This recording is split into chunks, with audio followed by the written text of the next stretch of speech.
नारे रिसालत मसलके आला हजरत शहजादा मौलाए कायनात। आप क्या समझते हो लोगों को इश्क से चिढ़ क्यों है? इसलिए इश्क से, अरे हर नंगे धड़ंगे के इश्क को लोगों ने जायज कर दिया। कुत्तों से इश्क करो तो कोई पाबंदी नहीं, बंदरों से इश्क करो तो कोई पाबंदी नहीं, नचनियों से इश्क करो तो कोई पाबंदी नहीं। अल्लाह के महबूब से इश्क पर चिढ़ क्यों है? क्योंकि जानते हैं ये इश्क कोई रस्मी और इसमी नहीं है, ये वो इश्क है जहां फरिश्तों के पर थकते हैं, उससे आगे आशिकों की परवाज़ है।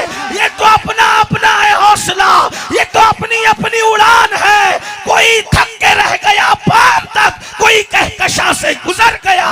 ये इश्क है, इश्क मुस्तफा जो सिर्फ दुनिया में नहीं मनवाता बल्कि कब्र में फरिश्ते भी इसी इश्क की वजह से ताज़ीम करते हैं। मेरे इमाम कहते हैं नकीरैन करते हैं ताज़ीम मेरी, फिदा हो के तुझ पे ये इज्जत मिली है। अगर फरिश्ते किसी की ताज़ीम कर रहे हैं इश्क मुस्तफा की बुनियाद पर, और मेरी कौम के जवानों जब तक तुम अपने आका से इश्क करते रहे, जमीन के ऊपर भी तुम्हारी इज्जत थी, जमीन के अंदर भी तुम्हारी इज्जत थी। अल्लाह अकबर, जब से तुमने इश्क मुस्तफा को पीठ के पीछे डाला, आप क्या समझते हो बर्बाद होने लगे, तबाही के दरवाजे पर पहुंच गए। अब आइए मैं आपके सामने ये बात रखने चला हूं, जल्दी जल्दी, बहुत देर तक बात नहीं करूंगा, थोड़ी देर बात करके बात खत्म कर दूंगा। अल्लाह अकबर, उन्नाव वालों, गिरद नवाज से आने वालों, आज ये मैं तुम्हें बताऊं इश्क रसूल क्यों है। हम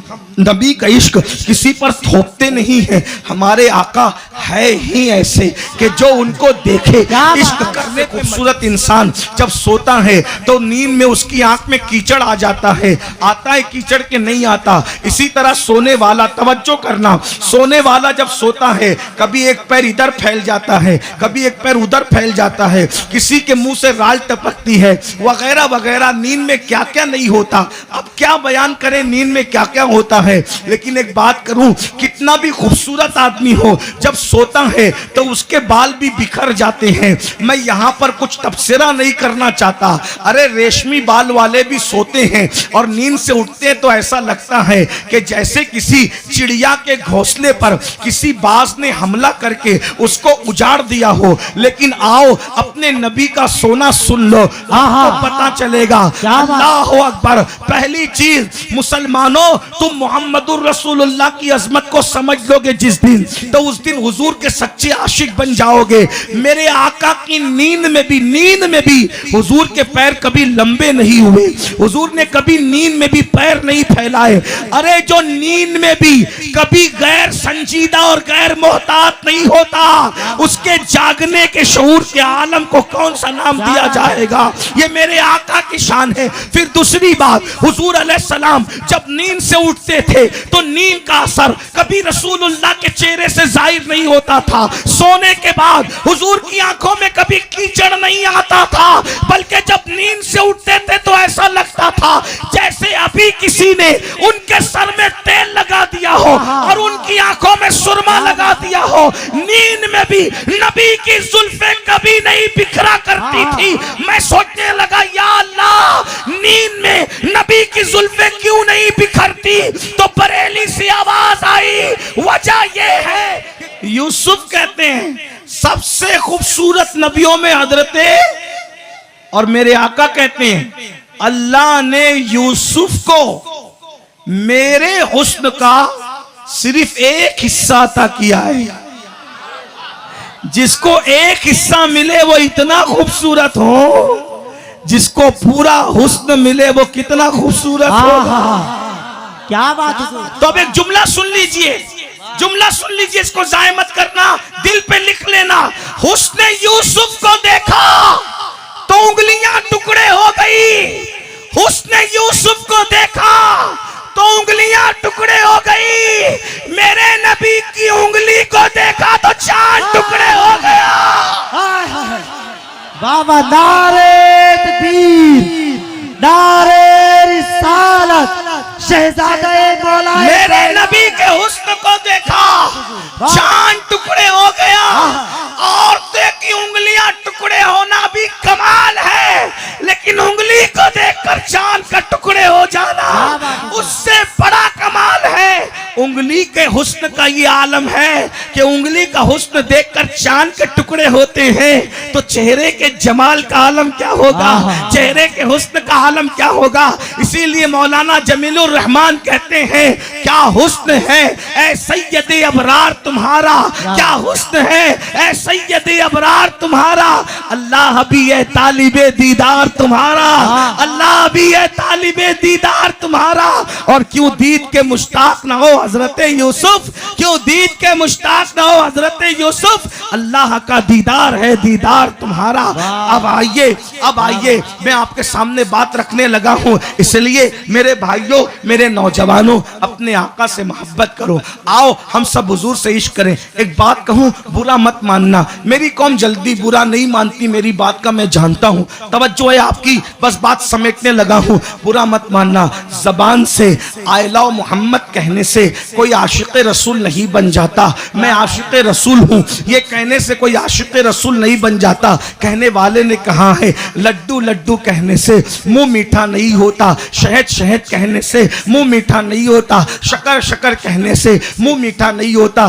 देखो अगर आशिक बनना है तो किसी को चिढ़ाने के लिए नहीं बनना, बल्कि अपने आप को चढ़ाने के लिए बनना है। बात है?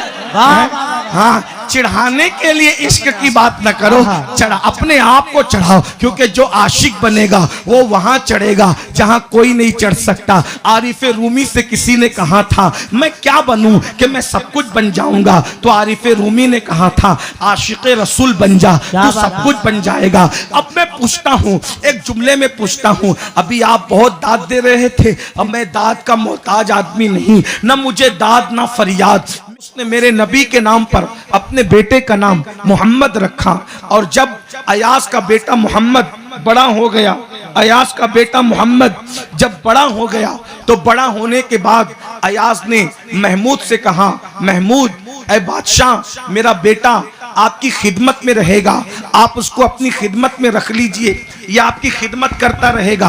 महमूद को ने मंजूर कर लिया, इसलिए कि बादशाह की खिदमत के लिए कोई एतमाद का बंदा चाहिए था, और अयास के बेटे से ज्यादा एतमाद किस पे किया जा सकता था।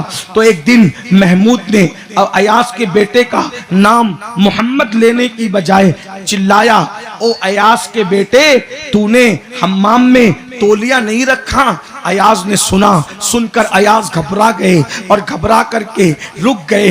बादशाह हम्माम से बाहर निकले तो अयाज कहते हैं जहां पनाह अगर जान बख्शी हो तो एक सवाल करूं, मेरी जान की बख्शी हो तो एक सवाल करूं। महमूद ने कहा अयाज कहो क्या कहना चाहते हो, आप पे कहने से क्या पाबंदी है। तो अयाज ने कहा हुजूर आज आपने अपने गुलाम जादे का, गुलाम के बेटे का नाम मोहम्मद नहीं लिया, आपने अयाज का बेटा कह करके पुकारा। हुजूर क्या वजह है, कई गुलाम जादे से आप नाराज हो गए कि आप उसका नाम नहीं लेते।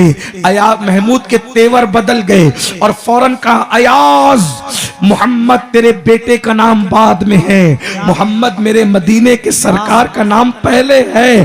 तू अपने नबी कैसे थे सुन लो, अगर सुनने आए हो तो सुन लो। असल में तकरीर का यही वक्त होता है जिस वक्त आपने मुझे बिठा दिया है, इसलिए मैं भी कर रहा हूँ। रात में 1 बजे जो बैठाते हैं वो बड़ा जुल्म करते हैं, आप पे भी और मुझ पे भी। ये ऐसे वक्त में तकरीर कराओ तो फिर तकरीर करने का लुत्फ भी है, और आप जैसे लोग सुनने वाले हो तो सुनाने का लुत्फ भी है। आशिकों की महफिल हो और यार का जिक्र हो तो फिर दमादम मस्त कलंदर होना है। फिर धूम मचे हुजूर के जिक्र की, फिर हुजूर के जिक्र की। सुन लो हमारे आका कैसे हैं। मदीने मुनव्वरा में मिक्स आबादी थी, मखलूत आबादी, मिक्स, जानते हैं ना मिक्स आबादी। सभी मजहब के लोग रहते थे, यहूदी भी रहते थे, मुसलमान भी रहते थे। एक यहूदी जवान लड़का अपने घर में आया और घर में आकर अपनी माँ को देखा। उसके माँ के बदन पर कुर्ता उस बड़ा फट गया था, उसका फराक, समझाने के लिए कह रहा हूं, बड़ा फट गया था, जगह जगह से फटा हुआ था, कुर्ता फट गया था। और फटने की वजह से उसकी माँ का जिस्म दिख रहा था। वो यहूदी नौजवान अपनी माँ से कहता है अम्मी तुम्हारा कपड़ा इतना फट गया है कि तुम्हारे जिस्म को नंगा देखना मुझसे गवारा नहीं हो रहा है, मुझसे बर्दाश्त नहीं हो रहा है। अम्मा अगर तुम इजाजत दो तो मैं